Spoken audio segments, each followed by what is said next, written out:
नमस्कार मित्रांनो, मी स्वाती तोरसेकर. एशा पृथ्वीमध्ये आपलं स्वागत आहे.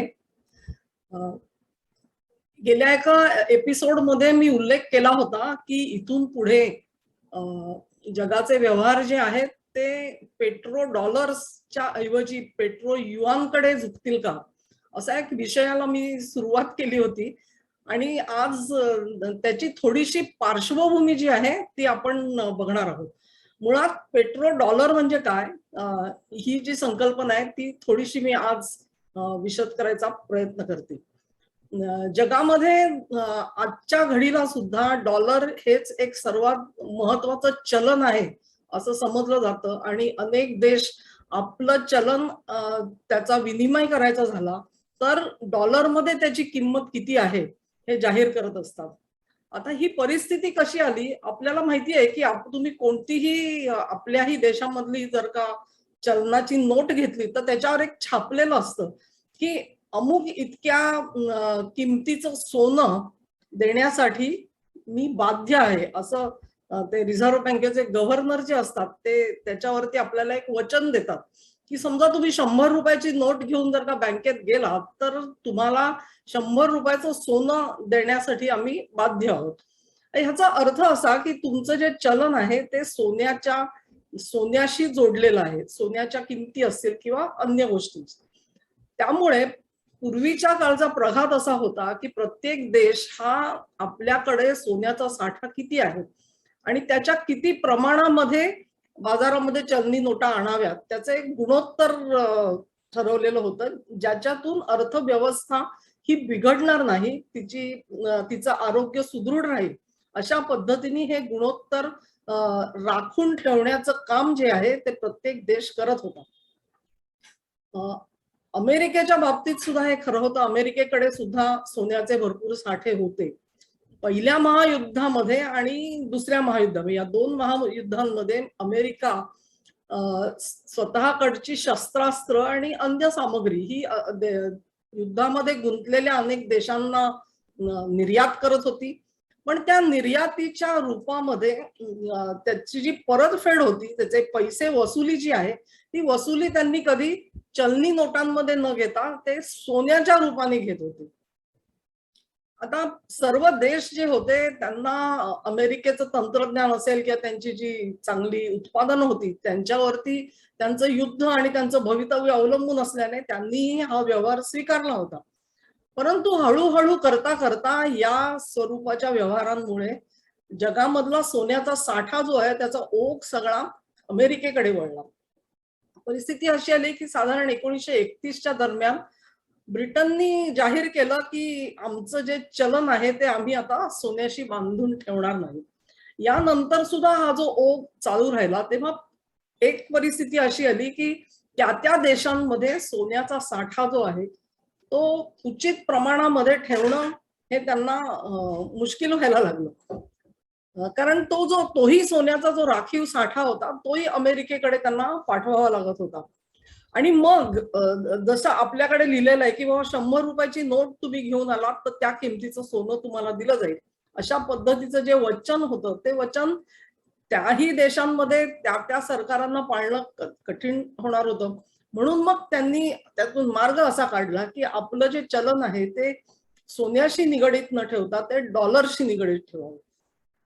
म्हणजे इथून पुढे अनेक देशांनी ज्याला आपण राखीव साठा म्हणतो, रिझर्व्ड करन्सी म्हणतो, किंवा जो संपत्ती आहे ती संपत्ती डॉलरच्या रूपाने ठेवावी असा विचार केला. कारण शेवटी डॉलर हा सोन्याशी निगडीत होताच, त्यामुळे काही प्रश्न नव्हता. तुम्ही तुमच्या देशात सोनं ठेवा किंवा तिथे आहे, सोन्याशी निगडीत असलेलं जे चलन आहे त्या चलनाचाच साठा आम्ही करू असा निर्णय त्यांनी घेतल्यामुळे डॉलरसाठी मागणी वाढत गेली आणि त्याच्यामुळे परत डॉलरची किंमत वाढत गेली. असं ते एक चक्र होतं. आणि एक अत्यंत स्थिर आणि तुमच्या पैशाची घसरण होणार नाही ह्याची हमी देणारं जर का कुठचं चलन असेल तर ते डॉलर आहे, असे एक मान्यता त्याला मिळून गेली. या सगळ्या व्यवहारांच्या काळामध्ये व्हिएटनाम युद्धानंतर खास करून अमेरिकेला प्रचंड पैशाची जी चणचण भासायला लागली, त्यातून त्यांनी चलनी नोटा छापायचा प्रयत्न केला आणि त्या नोटा ज्या आहेत त्या त्यांच्या सोन्याच्या प्रमाणामध्ये राहिल्या असं नाही. तिथून पुढे मग ज्याला आपण म्हणतो पेपर करन्सी, जी सोन्याकडून डिलिंग झाली थोडीफार, तिथे काही त्यांना सुद्धा सामाजिक प्रकल्प घ्यावे लागले, त्यांचा खर्च होता तो भरमसाठ खर्च, चलन फुगवटा इत्यादी ज्या समस्या खुद्द अमेरिकेला सुद्धा सामोरे जाण्याची पाळी आलेली होती. तर या परिस्थितीमध्ये मग जगामध्ये 1971च्या दरम्यान पेट्रोल ही जी ज्याला आपण ही वस्तू जी आहे तिची अचानक महत्व वाढलं. आपल्याला आठवत असेल की 71 साली ओपेक कंट्रीज म्हणजे oil producing and exporting countries यांची एक बैठक झाली आणि त्यांनी पेट्रोलचे दर आपण ठरवू आणि असं जाहीर केलं. सर्वांनी एकत्र येऊन हे दर ठरवावेत असं जाहीर केलं आणि त्याच्यामधून तेलाचे भाव वाढले. मग आता हे तेलाचे भाव जेव्हा वाढले त्यावेळेला अमेरिकेने असं सूचना दिली होती की तुम्ही हाही दर जो आहे तो डॉलरशी निगडीत ठेवा, म्हणजे मग सगळं सुरळीत होईल. त्यामुळे पेट्रो डॉलर ही जी एक संकल्पना आली ती पुढे आली. तर जे मध्य पूर्वेमधले जे अनेक देश होते त्यांनी पेट्रोल विकावं, त्याच्या बदल्यात त्यांना डॉलर मिळत होते आणि मग ते डॉलर जे आहेत ते पुन्हा एकदा अमेरिकेचे जे काय कर्जरोखे असतील किंवा अन्य स्वरूपाच्या गुंतवणुकी असतील तिथे ते पुन्हा एकदा ठेवत होते आणि असं एक चक्र सुरू राहिलं. आणि हे पेट्रो डॉलरचा हा जो जमाना आहे, या पेट्रो डॉलरमुळे अमेरिकेच्या अर्थव्यवस्थेला एक स्थिरता आलेली होती आणि जगामध्ये पेट्रोलचे दर जे आहेत ते शेवटी डॉलर ठरवेल अशी परिस्थिती गेली काही दशकं होती असं आपल्याला दिसेल. आता आपण असा विचार करू की हे पेट्रो डॉलर ही जी संकल्पना आहे ही जर का अशी स्थिरावलेली आहे तर मग तिच्यामध्ये बदल करण्यासारखं काय घडलेलं आहे. तर गेल्या काही दशकांमध्ये तुम्ही बघितलं असेल की अमेरिकेमध्ये एक वेगळा हा दौर सुरू झाला. त्याच्यावरती मी इतर ठिकाणी भाष्य केलेलं होतं. आर्थिक निर्बंधांचं त्या अमेरिकन राज्यकर्त्याशी ज्या देशाच्या राज्यकर्त्याशी पटत नाही त्यांच्यावरती यायनं केनं मार्गाने आर्थिक निर्बंध घालण्याचा जो सिलसिला आहे तो बऱ्याच अंशाने सुरू होता. मी भारताचाही उल्लेख केला होता. अणुस्फोटानंतर भारतावरती सुद्धा असे निर्बंध आलेले होते आणि त्यावेळेला परदेशी स्थित जे भारतीय होते त्यांनी आपल्या अमेरिकन बँकांमधल्या खात्यातले जे डॉलर होते ते डॉलर आपल्या मायदेशी पाठवले, जेणेकरून भारताची परकीय गंगाजळी जी आहे ती एका विशिष्ट पातळीवरती सरकारला राखून ठेवायला मदत होईल. अशा तऱ्हेने हा जो डॉलर आहे तो महत्वाचा होता. तेव्हा भारतीयांनी मदत केली.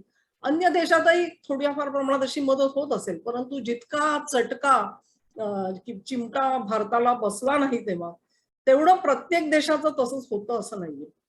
तर हा जो पेट्रोलचा दर आहे तो दर डॉलरशी निगडीत राहिल्यामुळे अमेरिकन सरकारला जे एक वरचढ हात जो मिळालेला आहे त्याला आव्हान देण्याचे प्रयत्न आजपर्यंत कोणी केले नाहीत का असा तुमच्या मनामध्ये शंका येईल.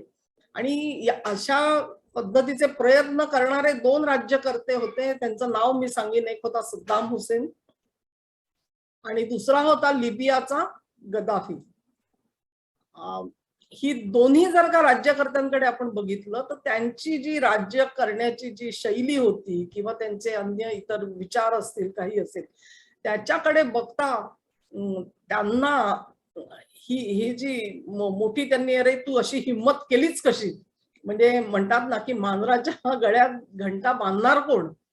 तर ह्या दोघांनी तसा प्रयत्न केला परंतु त्यांची ताकद तेवढी मोठी नव्हती आणि त्यामुळे त्यांना कशा पद्धतीने सत्तेतून खाली खेचण्यात आलं हा इतिहास आपल्या सगळ्यांच्या डोळ्यासमोर आहे. आज परत एकदा युक्रेनच्या निमित्ताने जितके कडक आर्थिक निर्बंध अमेरिका रशियावर घालू बघत आहे त्यातून एक विशिष्ट परिस्थिती परत निर्माण झाली आहे. आणि रशिया हा काही छोटा देश नाही. त्यांचे सुद्धा पेट्रोल निर्यातीचे त्यांचं जवळजवळ 50% जास्त राष्ट्रीय उत्पन्न जे आहे ते त्या पेट्रोलच्या निर्यातीशी निगडित आहे. साहजिकच आपली अर्थव्यवस्था डळमळीत होऊ नये म्हणून पेट्रोल निर्यातीचा आपला जो रेट आहे तो कायम राहावा यासाठी रशिया प्रयत्नशील आहे. आणि मग कदाचित सद्दाम हुसेन आणि गदाफीच्या वेळेला शक्य झालं नसेल, पण आजच्या घडीला जगामध्ये एक दुसरं शक्तिशाली केंद्र बनलेलं आहे आणि ते अर्थातच आहे हे चीनचं. चीनकडे सुद्धा खूप मोठ्या प्रमाणामध्ये त्यांचं जे चलन आहे युआन, हे चलन एक स्थिर चलन आज मानलं जातं आणि ते एक शक्तिशाली चलन मानलं जातं. त्यामुळे रशियानी असं चीनला कळवलेलं आहे की तुम्ही आमचं जर का तेल घेणार असाल तर आम्ही तुमच्याकडून युआन हे स्वीकारू, आम्हाला डॉलरची गरज नाही. तर हा जो मोठा व्यवहार आहे, हाच व्यवहार जर का अन्य देशांनी सुद्धा हा मार्ग अवलंबण्याचा प्रयत्न केला तर काय होईल? हा जो मार्ग आहे तोही सुद्धा काही फार मोठा नवा आहे असं नाही, नवखा नाही. भारताने यापूर्वी अशा पद्धतीचे व्यवहार केलेले आहेत. आपल्याला माहिती आहे की इराण ह्या देशाकडून भारत कायम पेट्रोलची आयात जवळजवळ आपलं 60-70% जे गरज होती, आवश्यकता होती ती आपण इराणकडून घेत होतो, कारण इराण आपल्याकडून रुपयांच्या रूपामध्ये त्याचं जे आपण त्यांना पैसे देऊ शकत होतो. असे व्यवहार खूप तुरळक होतोय. अर्थात भारताची जी गरज आहे ती खूप छोटी आहे असं म्हणाल तुम्ही, पण ज्या वेळेला जर का रशिया आणि चीन यांच्यामधले हे व्यवहार जे आहेत ह्यांचा जर का प्रसार झाला आणि जर का पेट्रो डॉलर या कल्पनेला छेद जाऊ शकला तर मग अमेरिकन अर्थव्यवस्थेसमोर एक मोठं संकट उभं राहू शकेल. आणि त्याचं स्वरूप किती गंभीर असेल याची आपण आज कल्पना करू शकतो. म्हणून चीनने असं करावं का, रशियाने त्यांना त्या पद्धतीने तो व्यवहार करावा का?